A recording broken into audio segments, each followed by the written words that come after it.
Welcome to the Post Sports Chat. I'm Drew Rubenstein here with Ed Owens in Amon G. Carter Stadium, where West Virginia and TCU are about to square off. The two similar teams, both 3-5, both need to win 3 or 4 games to make a bowl game, and Ed and I will look at the 4 keys to the game. Ed, what's number 1 for us here? I think number 1, West Virginia's receivers have to make plays today. One of the things that the coaches and the players were talking about earlier this week was that TCU's defense is going to suffocate you. I mean, that's the word they constantly use, suffocating defense. They're going to blanket these receivers. They're not going to let them get open, which means WVU's receivers are going to have to make plays in coverage. It's something they haven't really done. Anytime you've seen big gains out of their receivers so far this year, it's been when there's a broken coverage. A guy gets open 30, 40 yards downfield. That's where they're getting their big hits.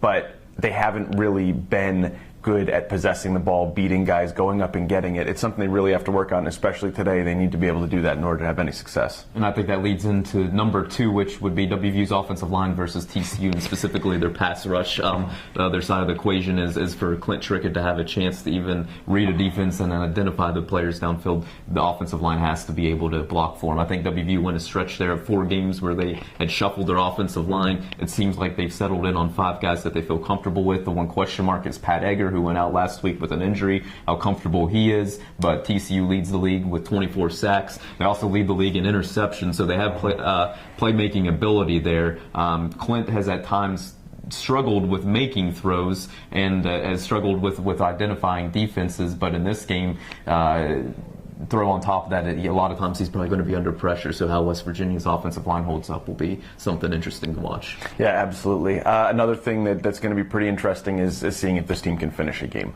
It's something they haven't been able to do the last 2 weeks. They've blown leads late. They've given it up. They've kind of choked it away. I think this is going to be another tight game. I mean, you're going against two offenses are going against each other that really haven't had a lot of success. It doesn't look like they're going to put a ton of points on the board, so it could come down to the wire. It's going to really test a lot of the mental toughness that WVU's been talking about this week, and being able to wipe the slate clean, put the past behind them, kind of build on this going forward, and make sure that they can close games out. And I think that kind of leads into the last one, number 4, being communication. It's been interesting over the course of the season where after the 6th game of the season, Dana Holgerson and Clint Trickett have been working on their communication. Last week you had the fake field goal that went wrong, and everything seemed to spiral out of control after WVU tried a fake field goal, didn't get the first down, and then Kansas State rolled away in the second half. But that was a result apparently of miscommunication between the sideline and the holder. And then even talking to the defensive players throughout the week, they mentioned that the 7 or 8 key plays that turned the game, the third downs that Kansas State had, came on miscommunication, where one guy thought he was doing something, one guy thought the defense was called this way and another guy thought the defense was called another way. So they have to clean all of that up, kind of going on the belief that WVU's had injuries, they've had breakdowns in execution, but you got to control what you can control, and being in the 9th game of the season, you have to be able to communicate clearly to have any sort of chance. Yeah, absolutely. It's something they haven't done yet, and they're running out of time to get that down. Yeah, absolutely. Ed, appreciate your time. Please continue to check thedpost.com. We'll have a blog up and running for the TCU game, and we'll be back with a post-game report. Thanks.